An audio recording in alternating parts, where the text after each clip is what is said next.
Hello and welcome to this session on REF 2029 Myths versus Facts. Now, just to share my own credentials regarding REF, I've served on one REE panel and also on the first REF panel in 2014. My presentation here is based on my experience on these panels. One or two things may change before 2029, so please make sure that you check the latest guidance on REF for the forthcoming REF in 2029. I'm going to break this down into three sections, one on myths, one on facts, and one on strategies for dealing with REF submissions. I'm particularly going to speak here about submitting the outputs, but I will also mention impact as well.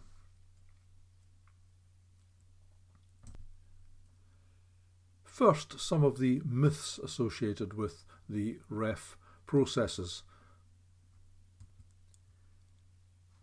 These are all myths that I've come across in my discussions with people, mainly staff who I've been helping to return on REF, about the REF processes, and I'm going to address each of these in turn in the next slide. First of all, there's a myth that all REF processes are secret. They're secret only in the sense that the proceedings of the actual REF panels are not published in detail, but there's no secret about REF procedures generally. The myth also that REF doesn't really matter. REF doesn't involve me. This is usually said by people who are teaching only contracts. I can ask, I can demand in fact to be returned or not to be returned in REF. The papers that I submit must all be related to one another. This is an enduring myth perpetuated unfortunately by some former serving members of REE panels. The gradings of my papers will be published, so everybody will see how good or how bad I am. What happens to the data? That's more of a question which I'll address. Only quantitative work is acceptable.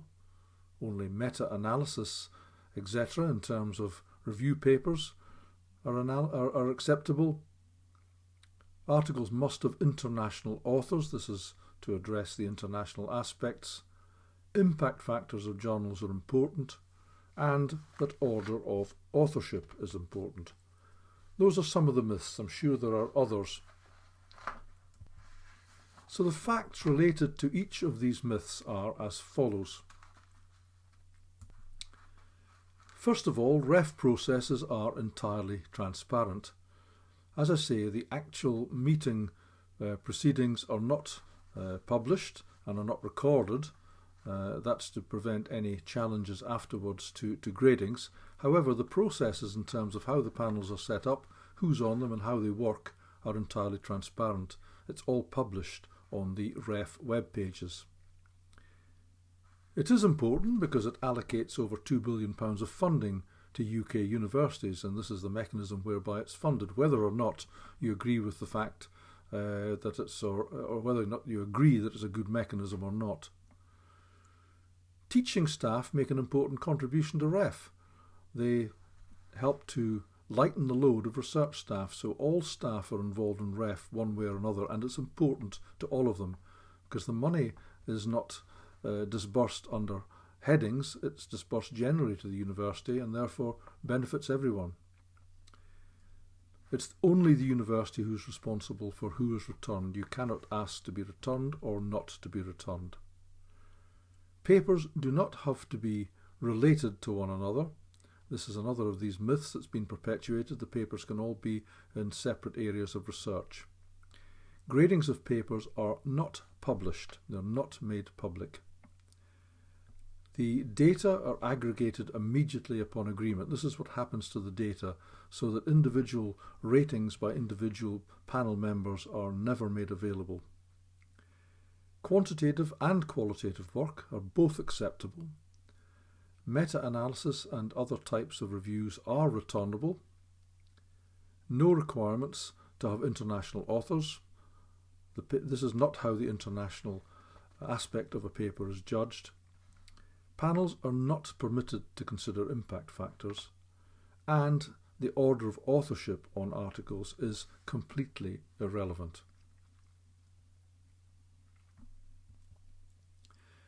Next, turning to the assessment criteria, which don't appear to have changed for REF 2029, but again this is based on previous REFs, so do check specifically when the most updated guidance is available. The criteria for assessing the quality of outputs are originality, significance and rigour.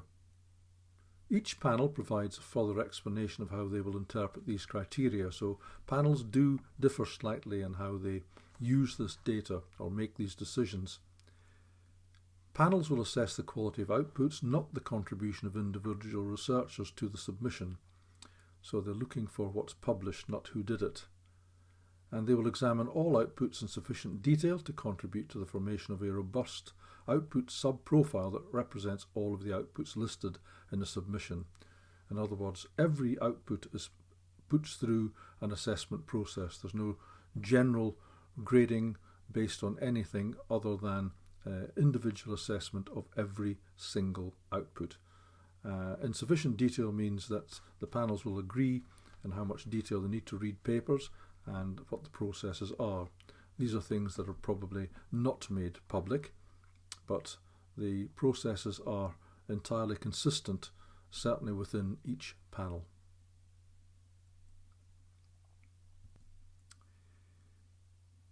Only 2-star papers are meet international requirements. These are ones that are recognised as international in terms of originality, significance and rigour. 3 and 4-star meet higher criteria.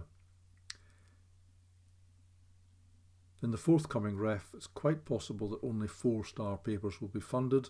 In the previous REF, 3 and 4 stars papers were funded, but this will be a decision made in due course by the Chancellor of the Exchequer. So how does this actually work? Well, first of all, there is independent review of outputs, peer review of outputs. It's all done by peer review by members of the panels. These are entered separately onto the REF system. Any anomalies are discussed and scores are agreed between the 2 raters. Scores are aggregated once the decision has been made, and individual scores are obliterated from the system. And no paper trail is maintained.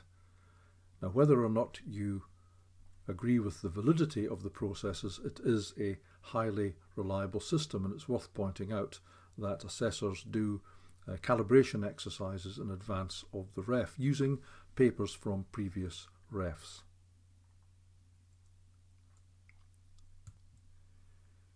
There are some anomalous outputs. These are all acceptable one way or another within the REF processes, but I would actually advise against any of these. Books, for example, unless you're on a subject which is book-based, but books don't do well, for example, in health sciences and medicine. Chapters, these are rarely peer-reviewed and rarely research-based. I would strongly advise against submitting these. There are also double counts and double claims. A double count is an article where it's so big, or perhaps it's a book, that it counts for more than one output. Certainly within the panels that I've worked on, I have rarely, if ever, seen these being honoured. And double claims are where more than one person claims that piece of work. It's so big that these were the only pieces of work that they could be involved in. Again, I would advise against this because these are very rarely, if ever, honoured either. Try to make outputs, refereed papers submitted with only one person claiming on them. But I must say, of course, some subjects do depend more on books than others. I'm speaking mainly from the point of view of nursing, midwifery, allied health profession, dentistry. Don't send in local reports, certainly ones that haven't been peer-reviewed in any way. Don't submit protocols for research papers. So if in doubt about any of these, don't. That's my advice. Other people may have different views on this, but this is my advice based on what I've seen working on both REE and REF panels. Next, I come to what I call writing refable papers, and here really good advice is to get in the words originality, significance and rigour, and also, if you can, international and global. This is not dishonesty or cheating at all. The people reading your papers will want to know the extent to which it is original, significant and rigorous, and whether it is international. Why not tell them? And while the panel members are not allowed to take the quality of the journals into account, from your perspective, good journals will help you to write good papers, because they often require summaries that include all of the information in the bullet points above. Don't use predatory journals. The REF panels have never taken a line on predatory journals, but the fact is that these are of poor quality and the work they publish is of poor quality. So don't use them. And for open access, keep your eye on the requirements for the next REF in 2029, but in case they change. But if the green route is still permitted, be systematic in using the green route repositories in your university. In other words, make sure that everything that you are returning in the REF is up there, either as an individual or as someone returning the REF. If it's not available open access, it will not be eligible for return. Next, impact. Impact has changed over the years. In 2014, the impact accounted for 20% of what was assessed. In 2021, it was 25%. It's still 25% in 2029, or that's what the proposal is. However, it's now changed to engagement and impact. So in addition to explaining the impact, you also have to explain how you engage the people on whom your research makes impact. So what counts as impact? Well, impact includes, but is not limited to, an effect on, change or benefit to the activity, attitude, awareness, behaviour, capacity, opportunity, performance, policy, practice, process or understanding or of an audience, beneficiary, community, constituency, organisation or individuals. It can be in any geographic location, whether locally, regionally, nationally or internationally, and impact includes the reduction or prevention of harm, risk, cost or other negative effects. In fact, it's very hard to find something that isn't impact. It's very, very wide. It really is how you gather it, measure it and present it. So some examples of impact here. I don't know why some of these are in red. I think it's perhaps because they're relevant to health, but improved quality, accessibility or efficiency of public services, more effective management of workplace practices, public debate, etc. These are all good examples of impact. Impact is assessed through case studies. I'm not going to go into detail about the case studies here. What I've highlighted there in red is the important thing. You have to provide evidence and indicators of the impact that you've made. It's not enough to say that you've had an impact. And the underpinning research that's led to that impact is evidenced by outputs published between specified dates. And again, look at the guidance for 2029 REF very, very carefully, because it will tell you exactly what those specified dates should be. Any articles falling outside of that time will not be eligible to be classified as underpinning research. The evidence of impact. The panels will look at the evidence that's most appropriate to the case being made. Does it really emanate from the research? Evidence may take many forms. It could be quantitative or qualitative, and panels will provide examples. These are not exhaustive or prescriptive. And all the key claims should be capable of verification. In other words, you need to prove that this impact has taken place, and there are various ways in which this can be done. It can be done by independent corroboration, for example, and this can be audited by the REF panels.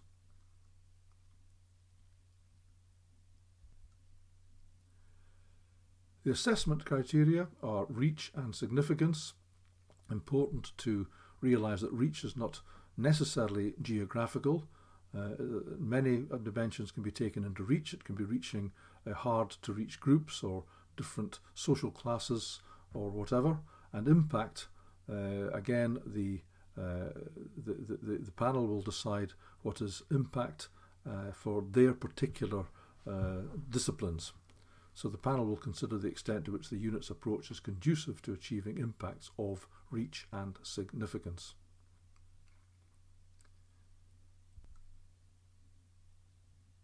Finally, some strategies. The processes leading up to REF are very important. There should be within your institution some internal peer review prior to publication of papers. This doesn't often happen, but it should. There should be internal REF review of papers that are potential returns as outputs, and it's essential to get some external REF review, and this is commonly done by former sub-panel members. And the selection of the outputs, and of course therefore the individuals who are returned, will depend on the university strategy, not on individual preferences. Things to do, and this is specifically with regard to impact, are to make sure that you respond to all and any consultations internally on impact, build impact into your research proposals, consider impact at your research meetings, and start gathering the evidence now. You can also, to some extent, create the evidence, have web pages with counters on them. Research outcomes should be translated for the general public, and you can also hold public understanding of science lectures. These are all considered impact. And finally, use social media effectively. Social media has been shown to be used effectively by some of the units that have the highest scores for impact. Now that's all that I want to say, apart from one final comment about the kind of outputs that you should be providing. I didn't say this earlier, but it's a good idea to make sure that your outputs, in other words, the articles that you're publishing, are substantial. So don't salami slice articles into many small articles. If you can publish one large article based on your research, that's far better than trying to get too many hits out of a project. So pay attention to that when you're planning the outputs from a project. Outputs that contain more information, that are in a sense bigger and not salami sliced, if you like, will make a much greater impact on REF panels than insubstantial papers dividing research projects up into too many small areas.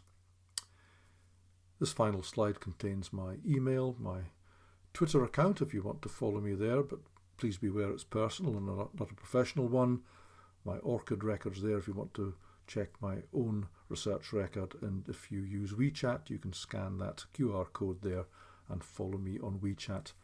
Thank you very much for listening.